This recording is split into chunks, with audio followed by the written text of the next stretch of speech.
What is up, Misfits and Moonbasers? It's your boy Ugh. Already my mouth isn't working. It's your boy Ray Recall with another video review, and today we're going to be continuing the look at the Studio Series Constructicon. So without any further ado, let's go right ahead into it. Today we're going to be looking at the Transformers Studio Series Constructicon Voyager class Rampage. Yes.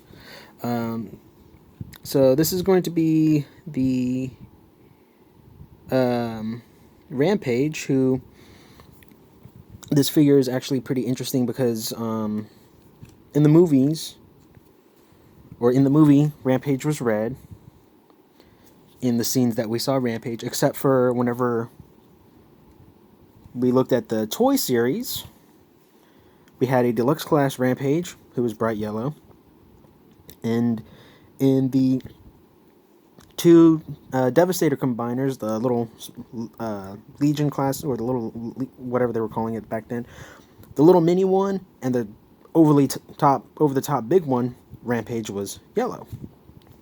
So Studio Series did something pretty interesting with that. They released Rampage in red to keep the movie accuracy, and then for the fact that he was yellow when he was combined with Devastator, they're going to be releasing another version of this exact same figure in yellow called Skipjack, even though this guy is perfectly fine combining with Devastator. So basically, the fact that this guy was the second figure, at least that I was able to find available, and Skipjack is released with the final wave of Devastator figures, it's basically like Hasbro saying, yeah, you can either go for this one character that was in the movie, or you can go for the movie-accurate Devastator. Either way, we'll get your money. Hasbro. Anyway, but we're not here to talk about that. We're here to talk about the figure in front of us. So let's go ahead and get right into it now. This is a Voyager class figure, and he does have a nice, decent heft to him. He's not too heavy. Otherwise, that would just be overly massive for Devastator. And he actually has a very nice vehicle mode, in my opinion. You can see, I'm not sure how well it comes off on camera, but back here there is engine grill detail in there. Beautiful detail on the bulldozer scoop. Very nice treads. A little bit of color separation here, but it's not really too noticeable. The only problem is whenever you come to the back, there are little bits of robot kibble. And whenever I first got this, I thought these would be able to, fold in or tab together or something, get out of the way. Nah, they just sit back there. That's the only clearance that they get. The only time that these actually tab together is for combined mode, but we'll get into that in another video, so there you have that. So, just for some size comparison, here he is with Deluxe Cup from Titan's Return.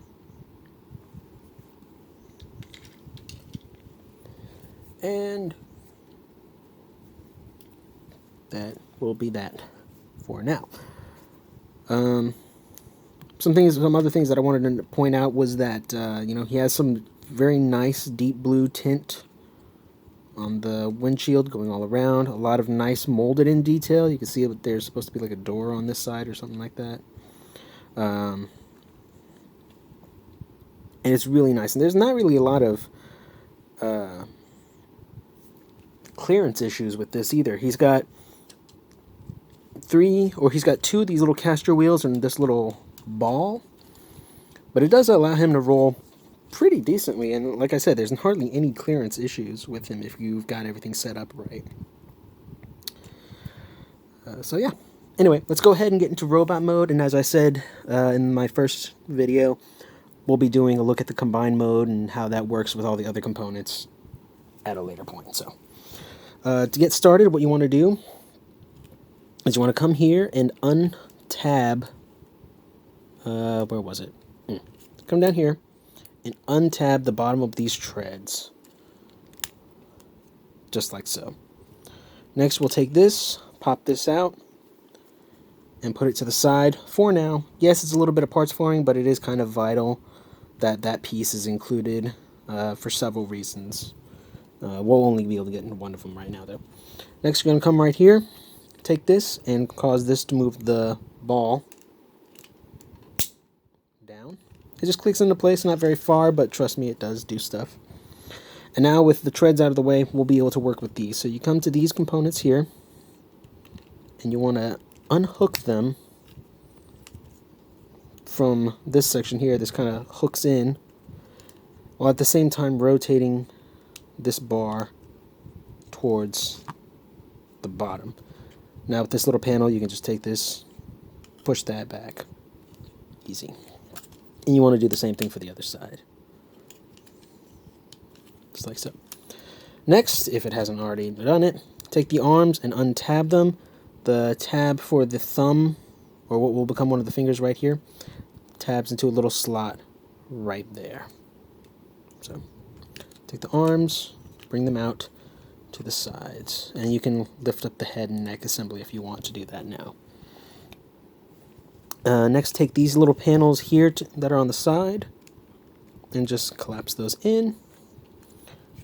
Take this, it is on a double hinge right here and right there, although this one's ratcheted, this one isn't. And just kind of have it in a very S shape. Come to the bottom here and flip out that. And get his head straightened, and you pretty much have the body done. Most of the transformation is in the arms themselves, so let's go ahead and take a look at that. So you're going to want to take this piece here. Actually, I'm going to start with this piece right here and move it around to the front. Next, as you can see, there's a big rivet right here. You want to take this whole assembly and open it up. Take this piece right here, untab it, and then rotate it all the way up. And as you can see, there are two, I don't know how well it'll come off on camera, but there are two notches right in there. I don't know how well you can see it, but there's one notch and a notch above, just below it. For going into vehicle mode, you want to tab this tab right here into the top notch. When going into combined mode, you want to tab it into the bottom notch. So there's in the top notch and in the bottom notch. Can't really tell much of a difference now, but you'll definitely be able to tell whenever it's in combined mode or not. Then finally, you want to come here, untab the bit of this finger right here, and then as you're swinging this down, you'll see that there's this black tab that tabbed into the back of this piece right here. And bring that out just like so. And that's how you have an arm done, and then you do the same thing on the other side. Let me see if I can readjust myself real quick. There we go. Take that, wind it back. Sure, got the beat. Make the booty go smack. If you haven't subscribed from that comment, I very much thank you for that.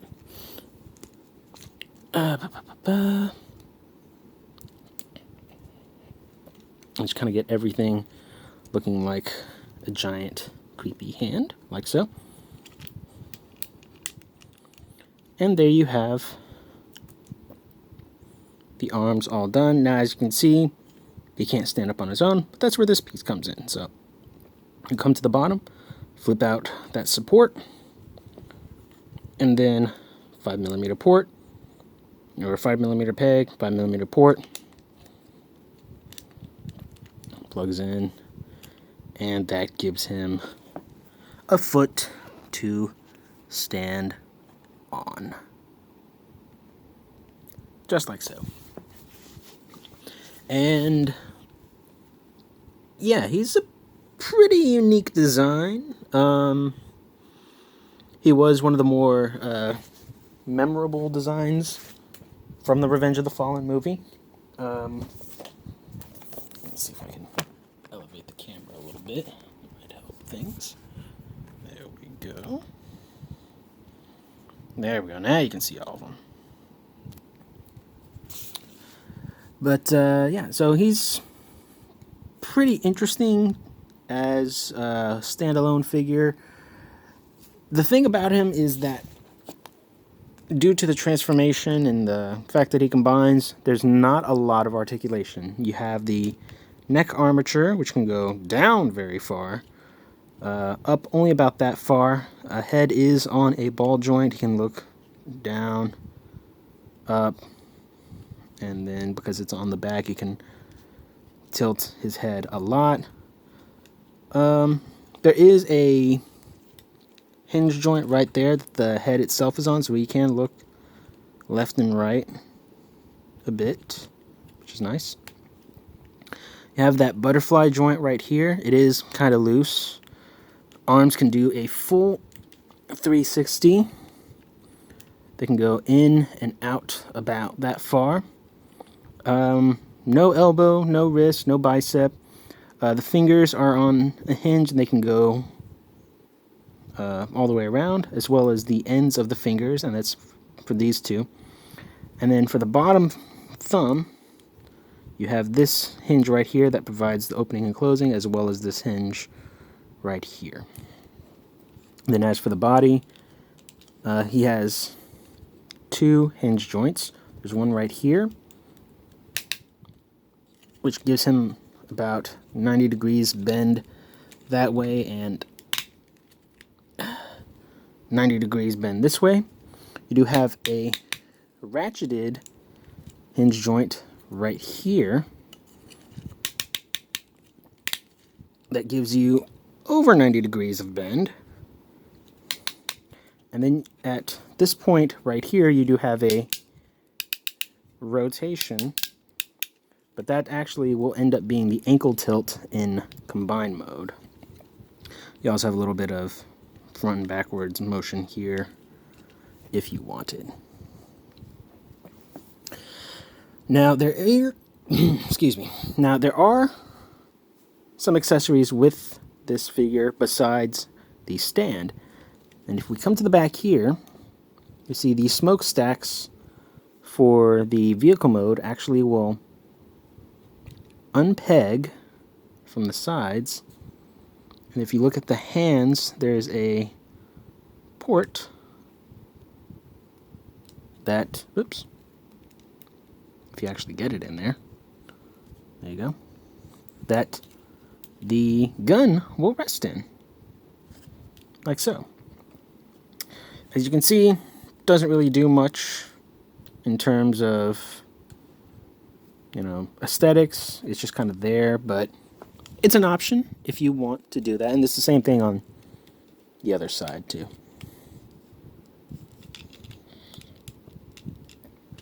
But I like to have them just with the tread whips out like that. It does look very imposing. It does take up a lot of wide space. And until I get all the Devastator guys together, this is pretty much how I have him whenever he's in robot mode. So, just for a size comparison, real quick. Excuse me. Went to sleep at 5 o'clock in the morning last night. Here he is with Dinobot Scorn, another Voyager class figure.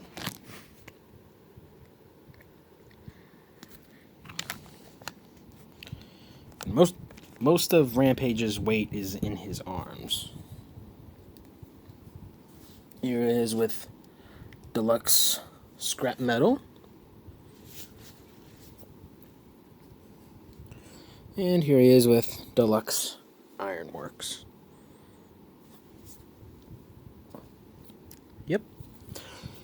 So that pretty much does it for now for Rampage. In my personal opinion, unlike with Scrap Metal, unless you have a connection with this character, which, given how very little screen time he got, I find that very difficult.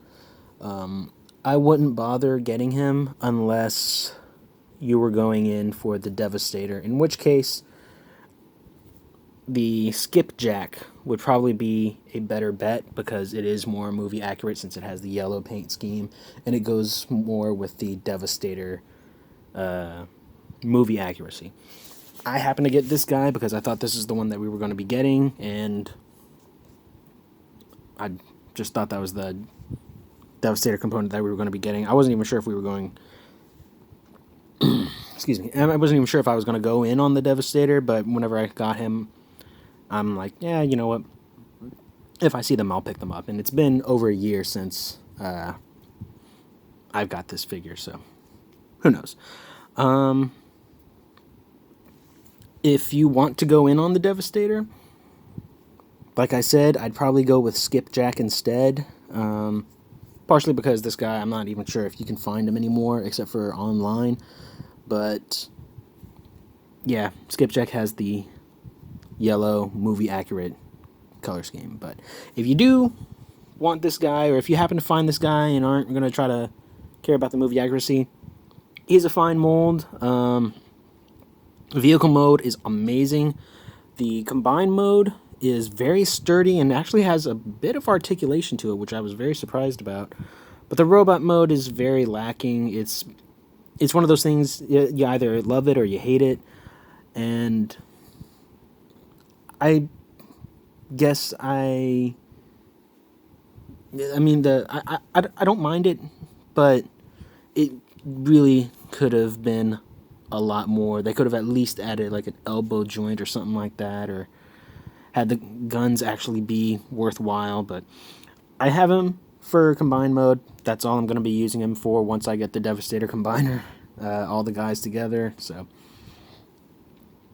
that's all I have to say on that subject. So anyway, that's about all I have to say for this figure. So this has been the Transformers Studio Series Voyager class Rampage review.